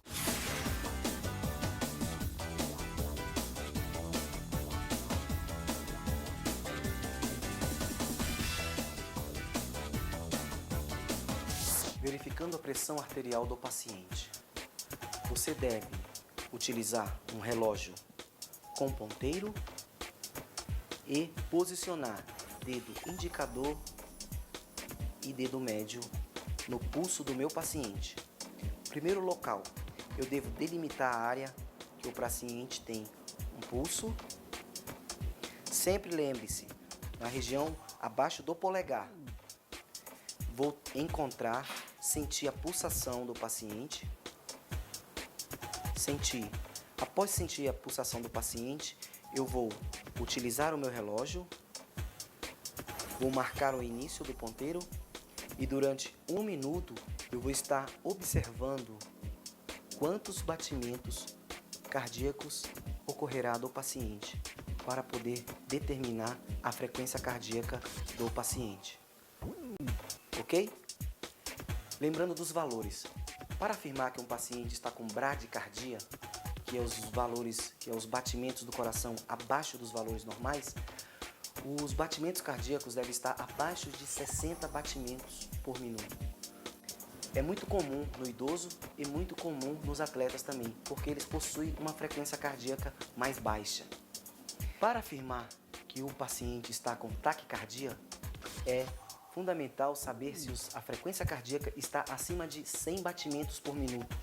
Um paciente com 110, 120 batimentos cardíacos por minuto, podemos dizer que esse paciente está taquicárdico ou com taquicardia, ok? Verificando a frequência respiratória do paciente. É fundamental que o mesmo não saiba que você esteja aferindo os movimentos respiratórios dele. para que não haja alteração. Portanto, é muito importante que você disfarce ao verificar a frequência respiratória do paciente. Portanto, vamos simular, estejamos aqui verificando a frequência cardíaca do paciente. Eu vou posicionar o dedo no pulso do paciente, vou olhar para o meu relógio e com um leve olhar no tórax do paciente, vou contar quantas expansões torácicas o paciente terá durante 1 minuto.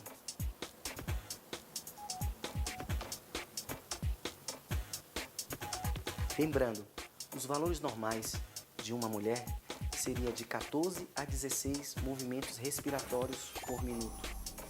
Os valores normais para o homem seria de 18 a 20 movimentos respiratórios por minuto.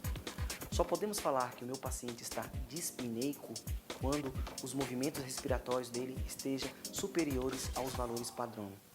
E podemos falar também que o paciente esteja bradipneico ou com a respiração muito fraca quando os movimentos estejam inferior aos valores já citados.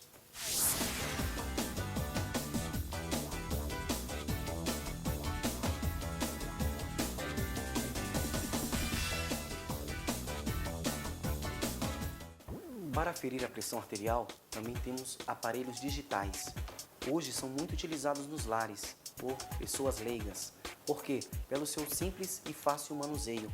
Apenas um botão, apertamos e o próprio aparelho já vai insuflar, verificando todo o funcionamento e a medida que está o paciente nesse momento. Portanto, é muito importante que você saiba verificar e saiba os valores normais da pressão arterial. Vamos então resumir aqui. Para você falar que um paciente está hipotenso, paciente que está com hipotensão, a pressão arterial dele deve estar menor ou igual que 10/6, que seria 100 por 60 milímetros por mercúrio. Quando verificamos a temperatura do paciente e notamos que a pressão está 9/5, 9/4, já podemos afirmar que esse paciente está hipotenso, com a pressão baixa. E para eu declarar que o paciente está com hipertensão, com a pressão elevada, a pressão do meu paciente deve estar maior que 14/9. Hoje, a Sociedade Brasileira de Cardiologia afirma que para ser considerado um paciente hipertenso, os valores diários da pressão dele devem estar acima de 14/9.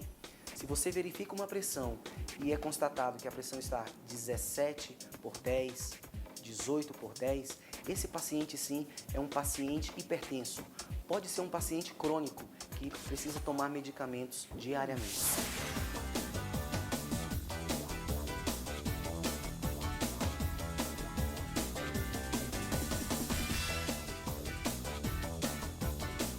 Antes de qualquer procedimento intravenoso, é essencial realizar a higienização das mãos, pois a melhor forma para evitar contaminação direta ao paciente. Então vamos aprender, porque o auxiliar, o técnico e o enfermeiro deve conhecer os materiais com que ele vai trabalhar. Vamos lá? O principal meio para se realizar uma punção venosa é utilizando o catéter periférico. Vamos conhecer então quais são os materiais mais utilizados no Brasil. Bem, os catéteres periféricos são conhecidos também como Introcan, Abocate ou Gelco. São os materiais que utilizamos em todos os hospitais nacionais, certo? Temos também vários calibres de catéter que também identificamos com sua cor. Por exemplo, o catéter verde, ou número 18, é um calibre grosso para infusões de grandes líquidos, quando pacientes chegam precisando de muito volume, pacientes em choque hipovolêmico, nós utilizamos os catéteres mais calibrosos. Temos também o catéter bem utilizado em pronto atendimento, é conhecido como butterfly, ou catéter de borboleta, né? Que é de fácil manuseio e bem utilizado nos hospitais. Fundamental também sempre ter o Polifix, certo?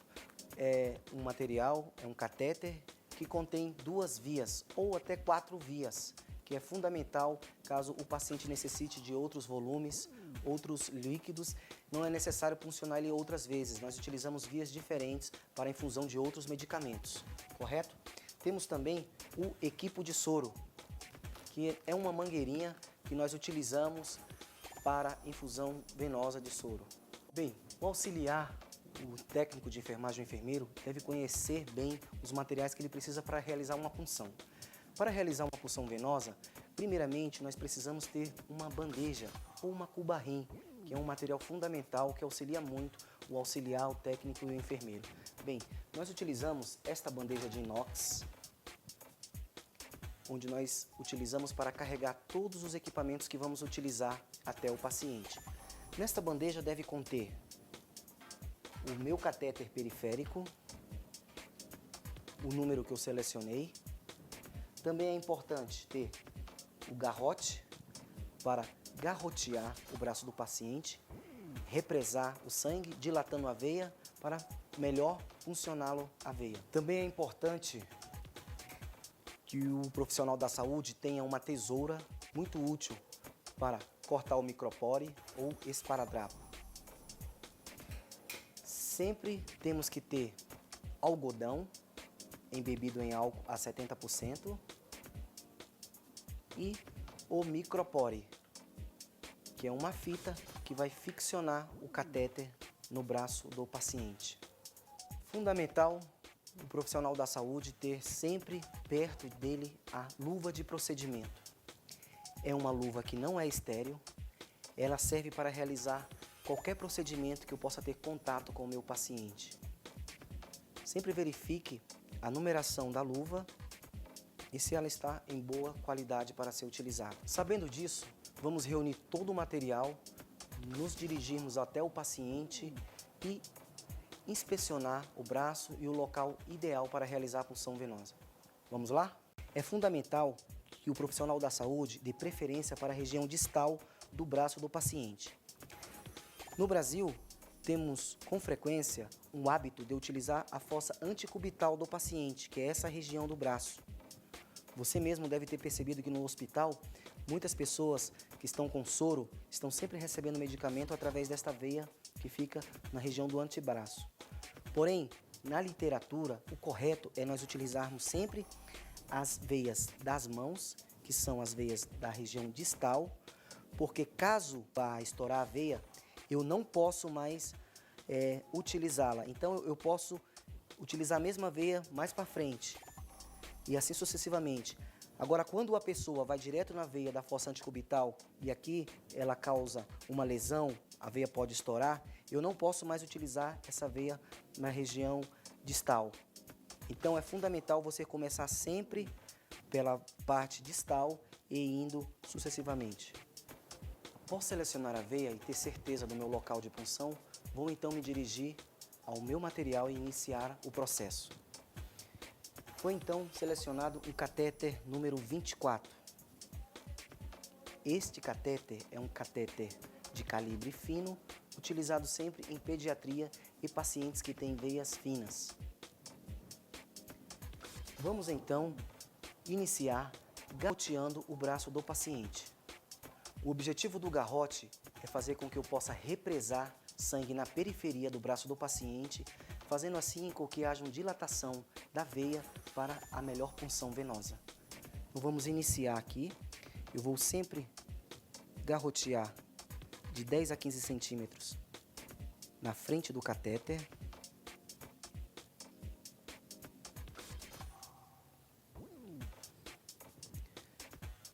Quando eu faço essa compressão no braço do paciente, o sangue que está na periferia, ele vai se represando e os vasos vão se dilatando. Fecha a mão, por gentileza.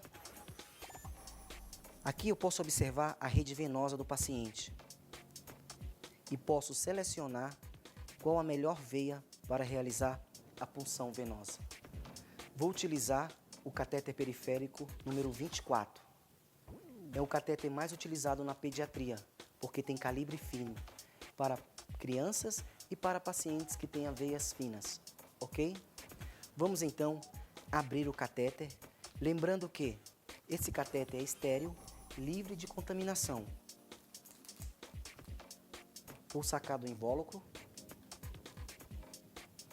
Lembrando que o catéter ele é formado por uma tampa que oclui o catéter. Esse catéter possui um dispositivo de segurança, que é este botão aqui. A posição do catéter deve estar sempre com esse pontinho que chamamos de bisel, que tem um corte transversal, onde chamamos de bisel, e este corte sempre deve estar para cima. Sabendo disso, vamos iniciar então a punção venosa. Após selecionar a veia mais calibrosa, vou então fazer a asepsia, utilizando algodão embebido a álcool a 70%.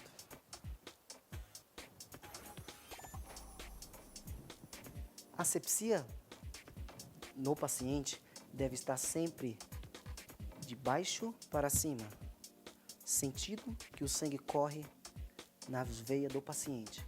Lembrando, a rede venosa, o sangue corre da periferia para o coração. Sangue arterial é inverso, o sangue vem do coração para a periferia, ok? Então faço asepsia sempre virando o algodão. Observe que a veia já está bem dilatada, pronto para ser introduzido o catéter. Pegando o catéter, vou ficar atento para que o bisel esteja para cima. Vou então esticar a pele do paciente no ângulo de 15 graus. Vou introduzir o catéter no paciente. Observar o refluxo sanguíneo. Observe-se que aqui no catéter o sangue já está tendo seu refluxo. Após refluir, eu vou com o meu polegar aprisionar a veia, apertar o dispositivo, certo?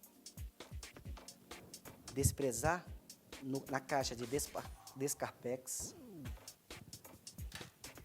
Em seguida, eu já vou utilizar o Polifix.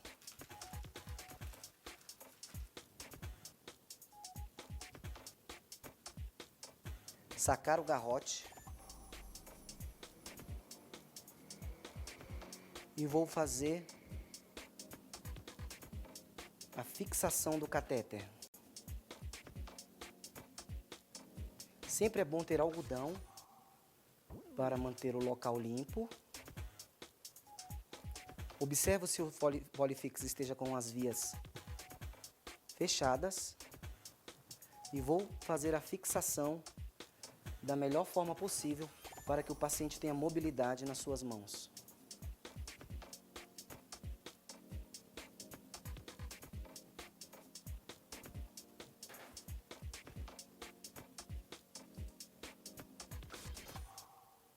Após realizar a fixação do catéter, o paciente já está apto para receber qualquer infusão venosa.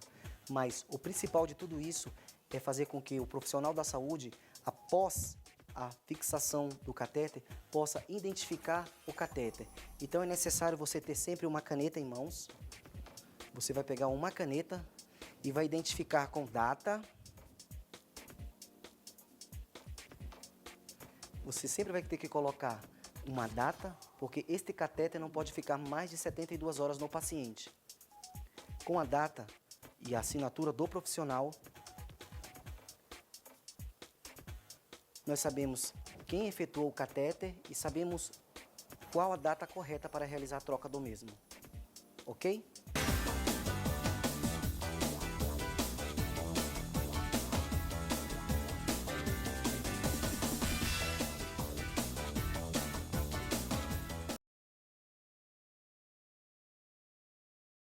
Mãos, uma das principais fontes de contaminação para pacientes. Você sabe que a sua mão, a minha mão, é muito contaminada. Por quê? Você já se imaginou hoje a quantidade de portas que você abriu, a quantidade de coisas sujas que você pegou? O auxiliar, o técnico de enfermagem, o enfermeiro, todo profissional da área da saúde deve ter em mente que antes de tocar no paciente, após qualquer procedimento com o paciente, deve lavar as suas mãos. Vamos lá então aprender a lavar as mãos? Olha, tudo iniciou há 140 anos atrás, no dia 13 de maio de 1847, com um médico húngaro chamado Ignaz. Ele nos deu o exemplo e descobriu que a maneira de diminuir o índice de infecção hospitalar é através da lavagem das mãos. Portanto, em primeiro lugar, eu devo remover todo objeto que existe nas minhas mãos. Temos aqui então uma aliança. Vamos tirar a aliança, remover o relógio, puxar bem a malha, o avental. E existem 7 passos para a lavagem das mãos. Existem 7 passos para fazer uma boa higiene e limpeza das mãos. Vamos então aprender? Primeiro local. Temos que ter água corrente, sabonete, papel toalha e lixo para descartar o papel. Tudo bem? Vamos então abrir a torneira, pegar o sabonete. Primeiro passo, lavar as palmas das mãos. Precisa esfregar bastante, friccionando as palmas das mãos. Segundo passo, dorso das mãos. Preciso lavar o dorso de cada mão. Terceiro passo, espaço entre os dedos. Preciso esfregar bem o espaço que existe entre os dedos. Quarto passo, lavagem dos polegares. Preciso lavar bem os polegares das ambas as mãos. Quinto passo, as articulações. Preciso esfregar bem essas articulações. Sexto passo, as unhas precisam ser esfregadas na palma de cada mão. E por último, o punho. E eu já posso ir enxaguando a minha mão, repetindo todo o processo, não ficando sabão em nenhuma parte da minha mão. Eu não posso, após a lavagem, o enxágue das mãos, sacudir as minhas mãos. Eu posso fechar a torneira com o meu cotovelo ou até mesmo com um papel toalha, se fosse de rosca. Evito de sacudir, pego o meu papel toalha, 2, 3 folhas é o suficiente, e com calma eu vou secando as minhas mãos. Você pode falar, mas é muito demorado. Mas com a prática, você faz isso em segundos. Tudo requer prática e treinamento. Fazendo isso, você evitará que muitos pacientes sejam contaminados por você através de uma contaminação cruzada. Tudo bem? Pratique em sua casa e você verá como valerá a pena. Um abraço.